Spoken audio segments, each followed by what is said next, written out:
Great. Okay. Well, our last speaker this morning is Dr. Samantha Dallefeld. And Samantha describes herself as a wife, a dog mom of two, and a new human mom to Madeline, who will turn 6 months old tomorrow. She's also a pediatric intensivist at Dell Children's Hospital and a site principal investigator for multiple multi-center trials aimed at improving the care provided to critically ill children. Alongside her 10-year medical career, she has operated her own fitness boot camps and her own skincare business.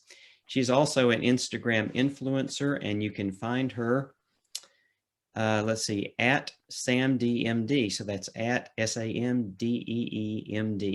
sharing her life as a PICU doctor and educating about critical care. And Samantha, thanks so much for coming to us today with the wisdom that you're known for, and probably some new insights that these last 6 months with Maddie have brought you. Yeah, absolutely. Thanks, Brian. Gosh, hearing all of the speakers this morning, their qualifications and knowledge, I'm not sure how I made the list, but I'm so happy to be here. And I want to talk today about decluttering your life and trashing the parent guilt that we certainly all have. I want to start out with a little story. About 3 months postpartum, my husband and I decided to take a 3-week road trip with our new baby, our 2 dogs, and a camper. And though I hadn't started clinical shifts yet at the hospital, I had returned to some administrative duties. And midway through the trip, I sent a text message to a colleague of mine that I was feeling guilty for missing some meetings. I had gotten an opportunity to do a vaccine PSA that I was missing. And I was feeling really guilty, even though I was going to be on target to meet my clinical duties, and I had already logged more than my required administrative hours for the month. I was feeling guilty, having a hard time balancing between being back at work, but also cherishing that precious time with my family. And my colleague said to me, Samantha, you are amazing, you are incredible, and work will figure itself out. Work will always be there waiting for you. You're not a slacker, and anybody who thinks that you are is just projecting their own drama on you, and you need to drop that noise. And I thought that that was such brilliant advice. There absolutely can feel like so much external pressure on us. I mean, how many of you have ever been told one of these things? Probably all of you, if you're a parent. But there's also a lot of feelings that come from within. I mean, how many of you tell yourself some of these things? This really is the noise that's kind of going on in between our ears. And I hope today that I can help drop this noise and trash the guilt that you're having, and really encourage you to be confident in who you are at home and what you bring to the bedside. My qualifications are, yes, I am a mom. Little Maddie will be 6 months tomorrow. I can't believe it. And I'm also an intensivist. I've been in practice for a few years. And in the introduction, I wanted to talk about some of the other things that I had done outside of medicine too, to really highlight that you can have a life, and you should have a life outside of medicine if there's things that you desire to do. I think that our speakers today, and hearing about some of the things that they've done alongside their sort of primary career, is a good example. But I think some of my bigger qualifications are this. These are some of the women that I get to surround myself with and do this crazy life as a doctor mom with. On the left side of the screen here are my co-fellows, also intensivists and moms. The bottom left is some of my friends from residency, all outpatient pediatricians here in Austin.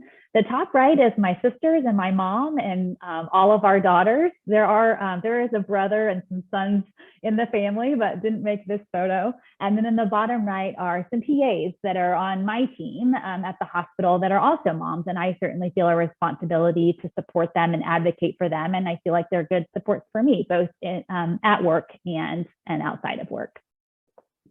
The objectives today are to recognize the current climate of parental guilt in medicine, reframe the idea of work-life balance, and discuss some practical strategies to decrease guilt, both at home and at work, and really just give you permission to drop that guilt.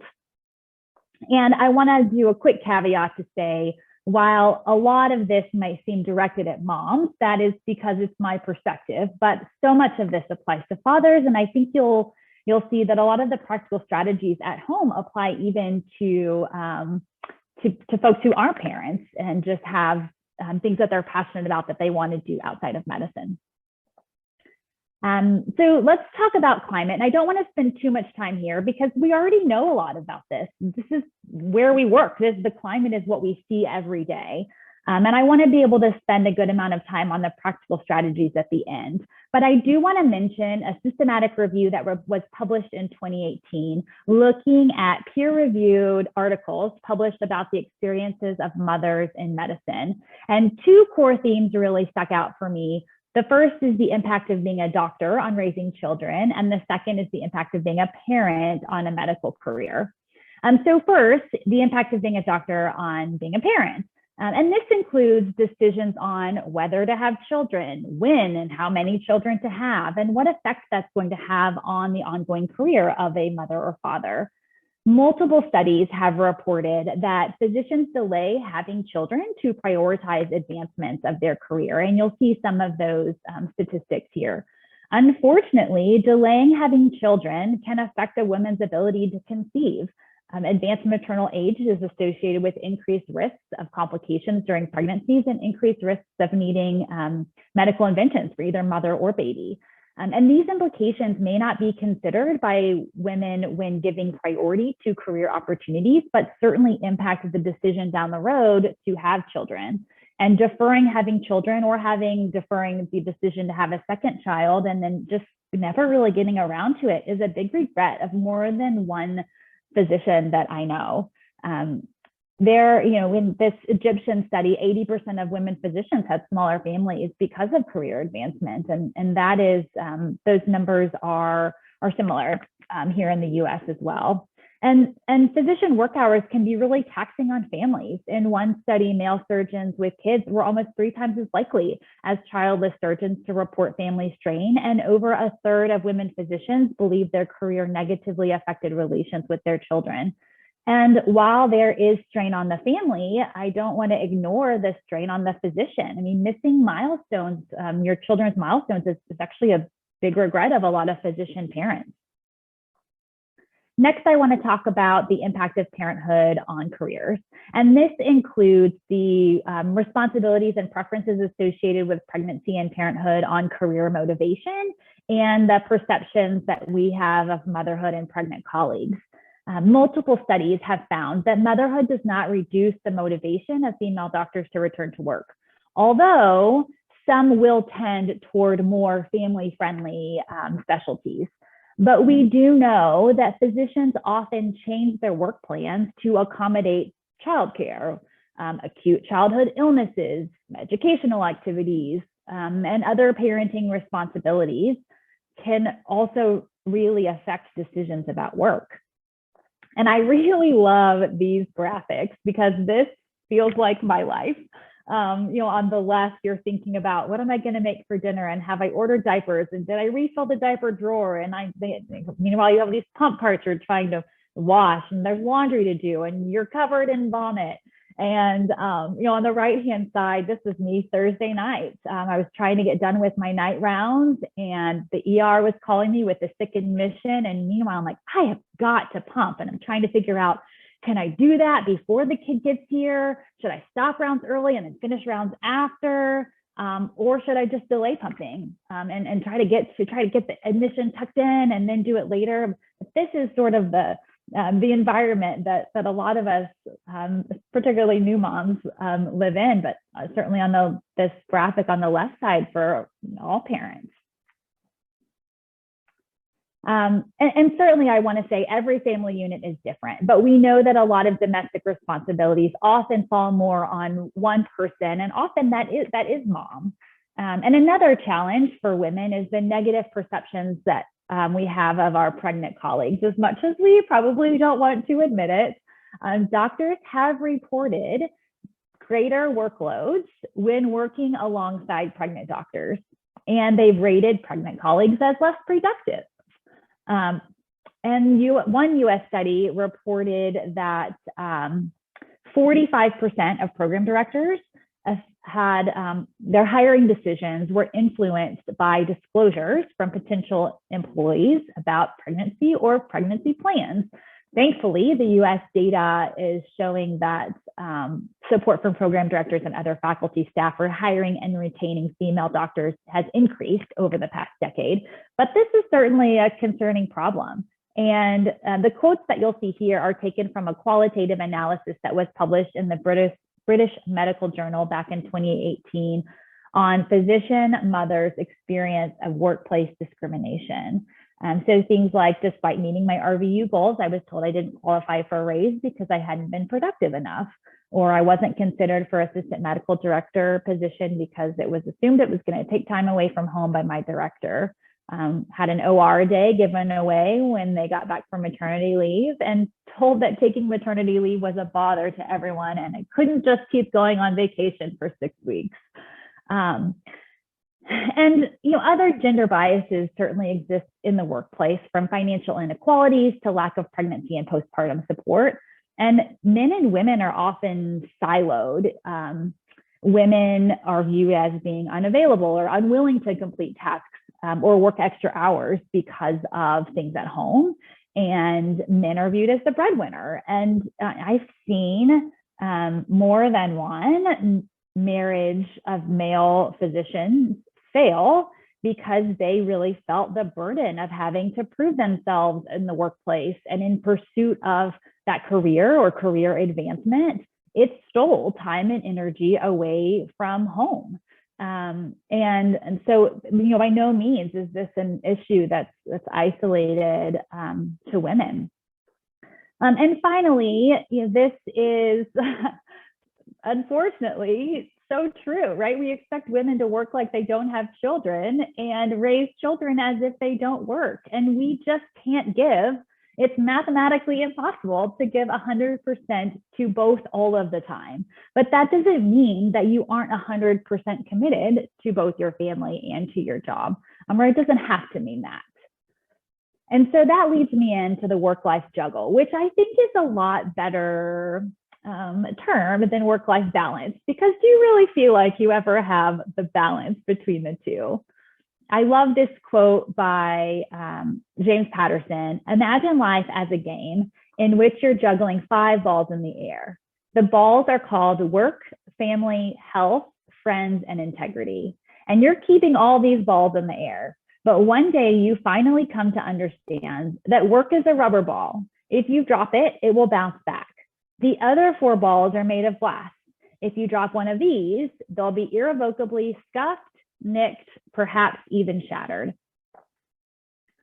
Residency and fellowship demand everything of us. And there's this expectation that life will just naturally become second because it has to. You miss weddings and you don't see your family at holidays and you lose sleep. And when was the last time you got your hair cut? And then you become an attending, and there's this feeling of imposter syndrome because you're female and you're joining this great established team and you feel like you have something to prove. But the fact of the matter is that you're dedicated and smart and strong and desired. And that's why you got your job, or that's why you run your own successful practice. Unfortunately, you're replaceable at work, but you're not replaceable at home. And yes, I know being replaceable is a reason that a lot of us give extra. We don't want to be replaceable. We want to be that essential asset and feel the utmost job security. But sorry, you're replaceable. And that means that 100% work can figure out whatever they need, and you don't have to do it all. I have a good friend that tells me, you're not that special. And I just think that I tell myself that a lot. Like, this meeting can happen without me. I'm not that important. Now, I realize that things in private practice can be a little bit different. It's a little bit of a different beast. But I think there is a lot of crossover here. And I hope that everybody tuning in today will find some of these practical strategies helpful. So let's spend the rest of the time on that. Practical strategies for the work-life juggle, for decreasing some of that guilt. So first of all, being a parent shouldn't be something that we have to hide from or overcompensate for. You shouldn't have to pull a bunch of extra hours just to prove your commitment. No, again, you can't give 100% all the time, but that doesn't mean that you aren't 100% committed. Of course, there's going to be work things that you want to do or that you need to do, you need to say yes to, but allow those things to feel like enough. Let your career fuel you, let it fulfill the passion that you have, but don't let it steal from you. So I really encourage folks to set a time budget for work. Be all in and then get out. Or if you can't, try to plan the extra time that you need at home. Charting, for example, something it seems like we're always doing at home. Set aside time to finish those duties and really let your family know. Again, I know outpatients can be different. An outpatient pediatrician actually who has gone part-time told me that she's found that actually cutting her clinical time and going part-time hasn't really felt like it lightened her home load. I think particularly now, folks are short-staffed. It's hard to ask medical assistants to do everything that they should do because of these staffing issues, and it can feel like there's always a stack. So what do? Well, you take on as much as you can. You work hard to build your support staff to support the things that you need. Budget in whatever extra time that you're going to spend, and then get out. Budget that time you're going to get away and not touch your phone and not have your email, because we could go all day just answering emails back and forth, right? But then that really pulls your attention and focus away from the things that you should be doing at home. I want you to think about quality over quantity. Really assess the things that you're doing. Are you passionate about them, or did you just say yes because you thought that you should? As a new grad coming into my current practice, I certainly felt like there were things I needed to say yes to that were super random. I wanted to be the expert on decreasing C. diff in the ICU. Well, not really, but I did want to jump in and get my feet wet and be a team player.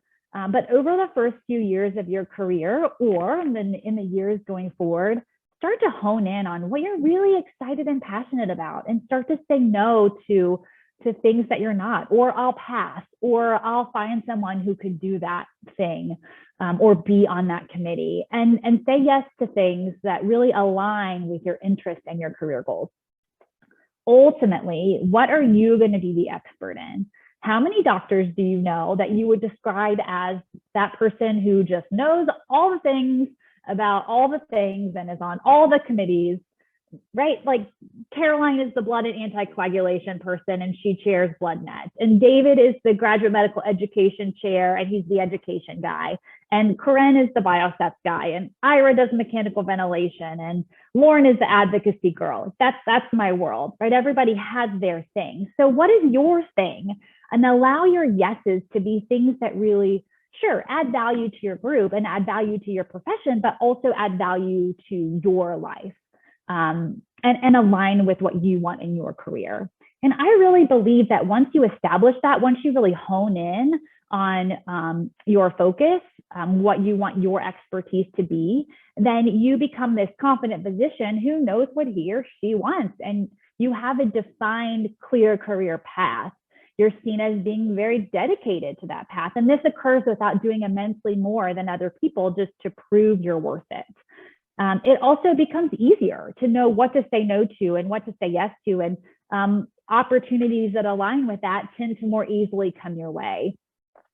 And I think once you hone in on that and really start to appreciate the juggle, you'll find that you have colleagues that really admire you for that balance that you hold between work and family. And I recommend that you be proactive as much as you can about protecting days off. Certainly, I know my calendar will just fill up with meetings if I didn't really protect that time. You know what, that meeting can happen whether you're there or not. And if you're essential to that meeting, then that meeting can happen at a time where it doesn't interfere with your family time. you really have to respect your family's time too. My husband and I, throughout all of my training, not so lovingly called our life the Sam show. And it was all about me because in a lot of ways it had to be. Q2 24s and it really centered around what I needed, but it doesn't have to be that way now, and it shouldn't be that way now. And finally, this bullet point at the end, stop trying to keep up, right? That person you're comparing yourself to is 10 years ahead of you and you're in their career and they have a stay-at-home spouse. I truly believe that comparison is the thief of joy. So set yourself up for success. I think this is really important. Is there someone who has a work-life juggle that you really envy? Ask them to be a mentor for you. I think we need parent mentors as much as we need career mentors. And look for workplaces that are family friendly with supportive policies on leave and career progression. Look for workplaces that have expanded childcare or breastfeeding facilities, paternity leave, and maybe more important, just find a place where you feel valued, and have a place where you can have honest conversations about starting a family, continuing a family in the environment of what you want for your career. We already talked a little bit about building support staff. Sometimes that's within your control, and sometimes it's a matter of just advocating for the support that you need and knowing it might not happen overnight, but continuing to advocate for it and provide hard evidence of what you need and why. And then early communication, I think, is really key. There's often creative solutions for time off if you engage the right people early on. And I think you can often make this happen. For me, whenever I was pregnant, I let my boss know as soon as I could, and I was able to front load my year clinically. And for me, that was great because although my colleagues would have been totally fine with whatever time that I needed, this made me feel less guilty because I knew that the time that they were going to have to put in to make up for the time that I was going to be out was less. And front loading the year was done in such a way that it didn't feel overwhelming to me either. And cliche as it may sound, be the change, right? Parents are successful doctors. And I certainly believe that having a child myself has made me a better doctor. Be supportive of parents in your practice and really fight against both maternal and paternal discrimination. I mean, it is our job to be an advocate if we want to change the environment that we're in. In 2017, more than half of medical school entrants were female. This is the future of medicine, and I think we really need to support young women in medicine and set a foundation for workplace equality. Some of the practical strategies at home: communication, and I wish I could say communication 12 more times. Communication with your spouse, your partner, and your children, and also offering verbal support for where they are and what they're going through and the slack that they're picking up on your account. Shared decision making, sharing the decisions about dinner plans, doctor's appointment, daycare plans, and trying not to let all of that domestic responsibility fall on one person. Chipping in advance of a busy 7-week stretch on service, I try to do things like get the laundry done, meal prep some things, filling the diaper drawer, anything that I could do that just lightens the load a little bit on the other person, at least for the first part of the week, can be really appreciated. And find a support system, family, friends.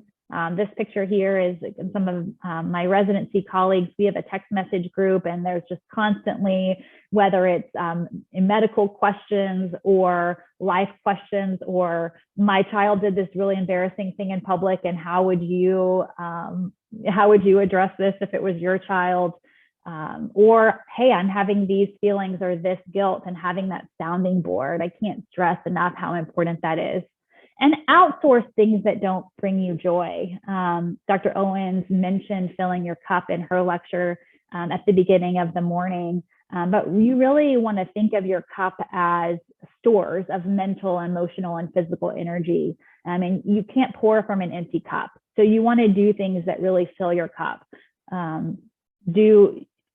rest, exercise, gratitude, reading, playing with your kids. You want to do more of these, make time for these, prioritize these things, whatever that is for you. And then you want to do less, avoid and outsource things that don't bring you joy, that add stress to your life, that drain your energy, like vacuuming my house or mowing my yard, right? Those are things that I'm going to do my best to outsource. And maybe there's a financial cost associated with that. But for me, that's worth it, because then I have more of my free time to be able to do things that fill my cup. As a physician, we give a lot, both at home and at work. And ultimately, you have to take care of you to be able to take care of others. And I can't stress that enough. The pediatrician in me says, when you encounter those things that you can control, you just need to let them go or move, right? If you don't like where you are, then change it. You're not a tree. So I hope, if nothing else, I've given you some permission to really take time to be who you are at home. Be committed to work when you're there, but don't spend unnecessary time feeling guilty, right? We just need to trust that guilt. And with that, I'd love to take a couple minutes of questions if we have time.